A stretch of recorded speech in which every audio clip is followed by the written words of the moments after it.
بسم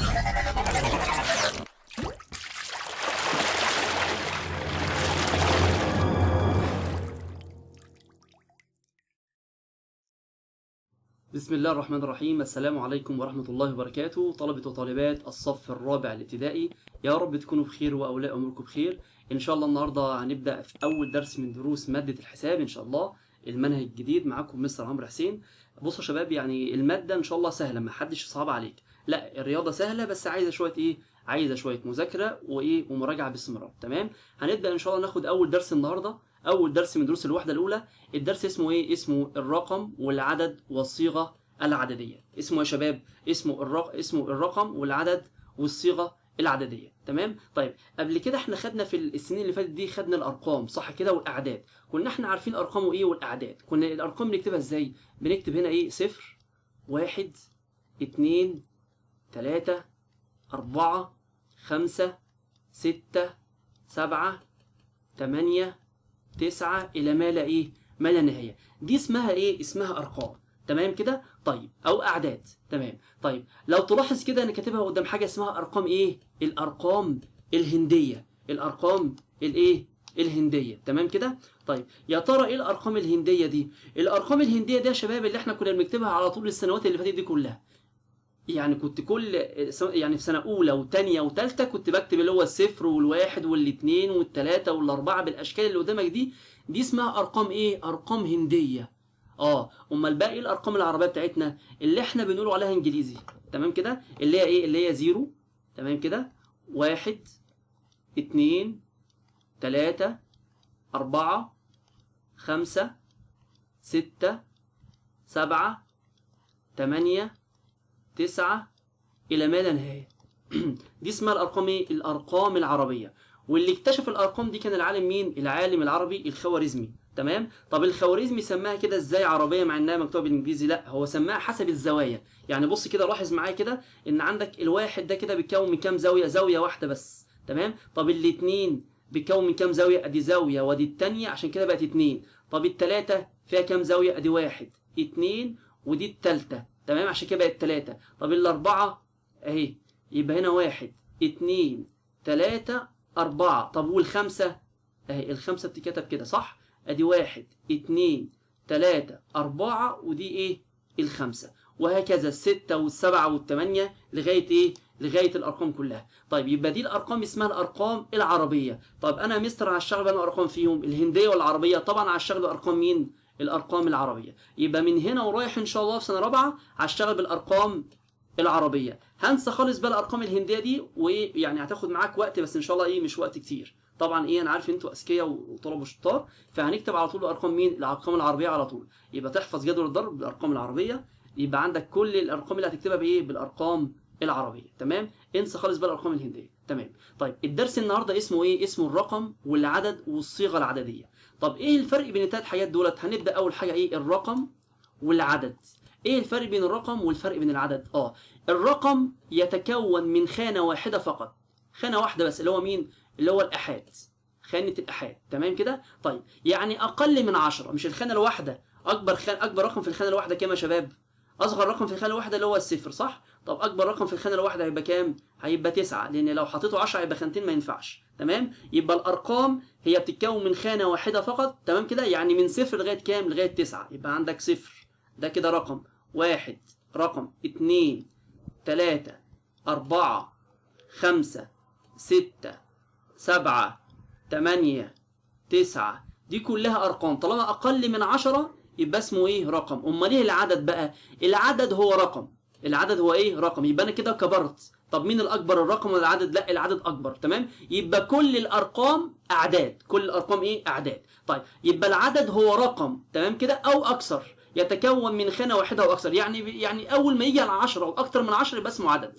يعني أول ما يبقى عندك 10 11 12 13 إلى ما لا نهاية، دي اسمها أعداد. يبقى الأعداد بتتكون من كام؟ من خانة واحدة أو أكتر من خانة. يعني بتبدأ بالآحاد. تمام. وبعد كده العشرات، وبعد كده المئات. تمام. إلى ما لا إلى ما لا نهاية. يبقى الأعداد عندك لو عندك كده الصفر دوت اسمه كده؟ اسمه رقم، وفي نفس الوقت عدد. يبقى أنت كده عندك قاعدة كل الأرقام أعداد. تمام كده. طيب، لو أنا عندي كده 1 حطيت جنبه كمان واحد، بقى ايه؟ بقى ايه كده؟ بقى كده ايه؟ عدد.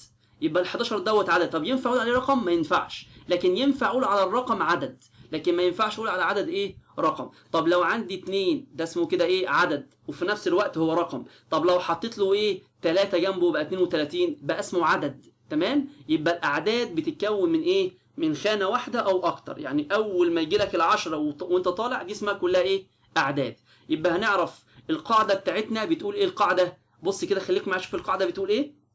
القاعدة بتقول كل رقم عدد وليس كل عدد ايه؟ رقم. تمام كده؟ يبقى مين اكبر، الرقم ولا العدد؟ العدد اكبر من الرقم. يبقى كل رقم يعني دوت كده عندك الصفر دوت ايه؟ رقم، وفي نفس الوقت عدد.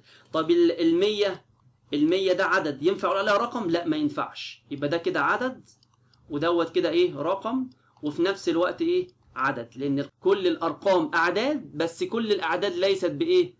بارقام. تمام كده؟ القاعده دي نحفظها قوي. كل رقم عدد وليس كل عدد ايه؟ وليس كل عدد رقم. تمام؟ طيب احنا كده خلصنا ايه؟ الفرق بين الرقم والفرق بين ايه؟ العدد. عايزين نعرف بقى يعني ايه صيغه عدديه. خليك معايا.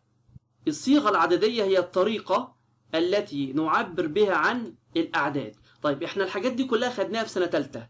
تمام؟ اللي هو كان عندي كام الصيغة العددية؟ كام حاجة؟ 3 حاجات. عندي الصيغة القياسية، وعندي الصيغة اللفظية، وعندي الصيغة الممتدة. هفكرك بيهم. تمام كده؟ طيب الصيغة القياسية اللي هو الأرقام اللي هو الأعداد العادية. لو أنت عندك مثلا كده 4532. تمام؟ دي اسمها صيغه ايه؟ قياسيه. كنا بنيجي بعد كل 3 ارقام ونعمل ايه؟ ونعمل فاصله، وبنعد الرقم منين؟ من الشمال. نقول 4532. يعني دي كده اسمها ايه؟ الصيغه القياسيه. طيب الصيغه اللفظيه كانت بتتكتب ازاي يا مستر؟ كانت بتتكتب بالحروف. بتتكتب بالايه؟ بالحروف العربيه. تمام؟ طيب نرجع ناخد المثال اللي فات. انا عندي 4532، كنا بنكتبها ازاي بالصيغه اللفظيه؟ نقول كده 4532. تمام؟ دي يبقى دي اسمها صيغه ايه؟ الصيغه اللفظيه. تتكتب بايه يا شباب؟ بالحروف. انا عندي المثال السابق ده كده، الرقم اللي هو العدد اللي فات دوت اللي هو 4532، هنقول 4532 وايه؟ و30. طيب الصيغه الممتده كانت بتتكتب ازاي؟ كنا هناخد برضو نفس المثال دوت، هنيجي لكل رقم كده ونحط ايه؟ قيمته. هو الاثنين هنا في الاحاد قيمته بكام؟ ب2. يبقى اقول له 2 واقول له زائد. تمام؟ الثلاثه هنا في العشرات قيمتها بكام؟ ب30، يبقى احطها ب30. تمام؟ واقول له زائد. الخمسه هنا في المئات قيمتها بكام؟ الخمسه في المئات ب500، واقول له هنا كام؟ 500، واقول له زائد. الاربعه هنا في الالوف، صح؟ او احد الالوف. طيب قيمتها هنا بكام؟ ب4000، واقول له كام؟ 4 ايه؟ آلاف. يبقى دي اسمها الصيغه الممتده. او ممكن تقول كده 2 احاد زائد 3 عشرات زائد 5 مئات زائد 4000. تمام؟ لكن الاشهر فيهم الايه؟ الطريقه دي. يبقى انا عندي كده الصيغه العدديه هي ايه؟ عندي بتتقسم 3 حاجات. عندي صيغه قياسيه، وصيغه لفظيه، وصيغه ايه؟ وصيغه ممتده. يبقى خد بالك ان انا كل شويه كده ايه؟ كبرت. خدت اول حاجه الرقم، صح؟ طب ايه اللي اكبر من الرقم؟ العدد. طب ايه اللي اكبر من العدد؟ الصيغه العدديه. يبقى كل الارقام اعداد، وكل الاعداد صيغه ايه؟ عدديه. تمام؟ كل الاعداد صيغه عدديه. يبقى الرقم ايه اللي اكبر منه؟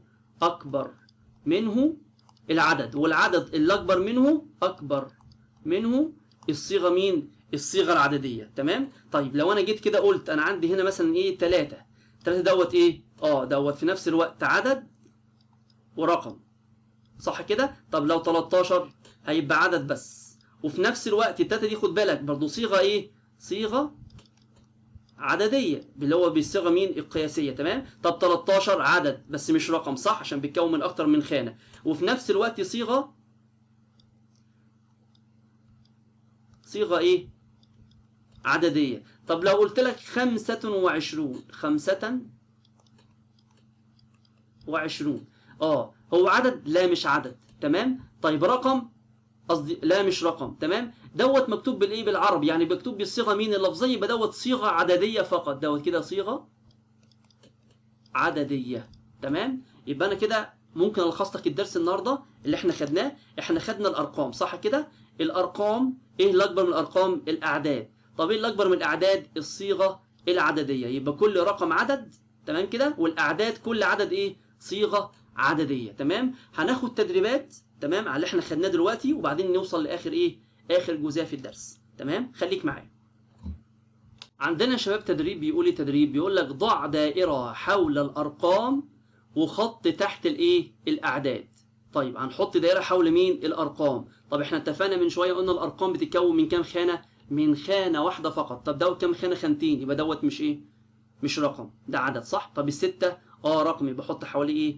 احط عليه دائره. طب 23 بيتكون من خانتين، يبقى مش ايه؟ يبقى مش رقم، عدد. طب ال 130 دوت ايه؟ بيتكون من اكتر من خانه، يبقى دوت مش رقم.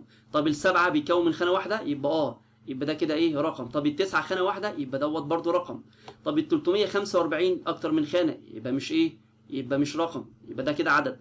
ال 55 بيتكون من كام خانه؟ من خانتين، يبقى دوت برضو مش ايه؟ مش رقم. التلاته دوت كده ايه؟ بيتكون من خانه واحده، يبقى دوت كده ايه؟ رقم. واتفقنا ان كل الارقام اعداد، يبقى بقول لك هنا وضع تحت الايه؟ الاعداد خط. طيب ال 12 دوت كده ايه؟ ال 12 كده عدد صح. والسته احنا اتفقنا من شويه ان كل الارقام اعداد، تمام. و23 اكتر من خانه، يبقى برضو ايه؟ عدد. طب ال 130 اكتر من خانه، يبقى برضو ايه؟ عدد. طب السبعه رقم، يبقى برضو عدد، تمام كده. طب التسعه رقم وفي نفس الوقت ايه؟ عدد. طب ال 345 برضو ايه؟ عدد، عشان بيتكون اكتر من خانه. طب ال 55 بيتكون من خانتين على اكتر من خانه، يبقى برضو ايه؟ عدد. وتلاته دوت رقم، قلنا كل الارقام اعداد، تمام. طيب لو جه قال لك كده ضع علامه صح امام الايه؟ الرقم او الشيء الصحيح. عندك هنا تسعه، التسعه دوت رقم، يبقى حط عنده ايه؟ صح. طب عدد، احنا قلنا كل الارقام اعداد، وقلنا كل الاعداد صيغه ايه؟ صيغه عدديه، تمام. طب ال 123 دوت رقم؟ لا. ليه يا مستر؟ عشان بيتكون من اكتر من ايه؟ من خانه. برافو عليك. طيب يبقى مش هحطه قدامه صح. طب ال 123 عدد؟ ايوه، عشان بيتكون من اكتر من ايه؟ من خانه. وكل الاعداد قلنا صيغه ايه؟ عدديه، عشان الصيغه العدديه اكبر ايه؟ الصيغ، تمام. طيب 11 يعني 11 دوت رقم؟ لا، عشان مش مكتوب بالارقام. طب عدد؟ لا، عشان مش مكتوب برضو بالصيغه القياسيه، تمام. يبقى هو صيغه ايه؟ صيغه عدديه بس، تمام. يبقى اللي مكتوب بالعربي هو صيغه ايه؟ لفظيه، يعني صيغه ايه؟ عدديه، تمام. ما ينفعش يكون رقم ولا يكون ايه؟ عدد. كده انا خدت تدريب على اللي احنا خدناه من شويه، اللي هو الارقام والاعداد والصيغه القياسيه. خليك معايا، هنوصل لاخر جزئيه في الدرس، تمام كده. خليك معايا. اخر جزئيه معايا في الدرس يا شباب النهارده اسمه ايه؟ بقول لك خلي بالك كده، افتكر معايا كده اللي احنا خدناه قبل كده. احنا خدنا الخانات صح؟ كانت اول خانه اسمها خانه ايه؟ خانه الاحاد، تمام كده. طيب والخانه اللي بعديها خانه العشرات. طب اللي بعديها خانه المئات، واللي بعديها خانه الالوف او احد الالوف. طب اللي بعديها عشرات الالوف. طب اللي بعديها مئات الالوف، تمام. طيب كنا كل اول ثلاث خانات كنا مسمينهم اسم ايه؟ مين شاطر يقول لي كده؟ ايوه انا سامع حد شاطر هو معايا ويقول لي ايه؟ دي اسمها مصر الوحدات. يبقى شطور، اسمها دي ايه؟ الوحدات، تمام. يبقى اول ثلاث خانات اسمهم ايه؟ الوحدات. طيب تاني ثلاث خانات اسمهم ايه؟ اسمهم الالوف، اسمهم الالوف، تمام. طيب يبقى دي احنا اللي خدناهم السنه اللي فاتت، خدنا الاحاد والعشرات والمئات، دي اسمها خانه مين؟ الوحدات، تمام. وخدنا الالوف وعشرات الالوف ومئات الالوف اسمها مين؟ الالوف، تمام. انا من شويه قلت لك خلي بالك الخانه الواحده، تمام كده، اصغر رقم في الخانه اللي هو مين؟ اللي هو الصفر، تمام. واكبر رقم في الخانه الواحده اللي هو كام؟ اللي هو التسعه. طب لو جالك كده، وساعات بيجي في الامتحان يقول لك عايز اصغر عدد مكون من رقم واحد، هتقول لي مين؟ طبعا هتقول لي صفر، اجابه صحيحه. طب لو عايز اصغر عدد مكون من رقمين، هتقول لي اصغر رقم في الخانه الصفر، صح؟ طب جميل. واحط جنبه صفر كمان، صفرين ما ينفعش، لان صفر على الشمال ليس له قيمه. احط مكان الصفر على الشمال ايه؟ واحد، يبقى ايه؟ هو 10، تمام. طب لو عايز اصغر عدد مكون من 3 ارقام، يبقى انت كده خلاص فهمت اللعبه، واحد وقدامه صفرين، تمام. طب لو عايز اصغر عدد مكون من 4 ارقام، هتقول لي واحد وقدامه 3 اصفار يعني 1000. طب لو عايز اصغر عدد مكون من 5 ارقام، هتقول لي واحد وقدامه 4 اصفار يعني كام؟ 10000. طب لو عايز اصغر عدد مكون من 6 ارقام، خلاص انت كده ايه؟ فهمت الدنيا. واحد وقدامه كام صفر؟ 5 أرقام والواحد هو السادس، يعني كام كده؟ 100,000. طب لو جالك وعايز أكبر عدد مكون من رقم واحد، هو عايز هنا إيه؟ أكبر عدد. أنا قلت لك أكبر عدد في الخانة الواحدة اللي هو كام؟ اللي هو التسعة، صح كده؟ طيب يبقى هتقول لي 9 بس، برافو عليك. طيب لو عايز أكبر عدد مكون من رقمين هتقول لي 99، يعني 9 تسعتين، صح؟ طب لو عايز أكبر عدد مكون 3 أرقام هتقول لي 3 تسعات اللي هو 999. طيب لو عايز أكبر عدد مكون من 4 أرقام هتقول لي 9999.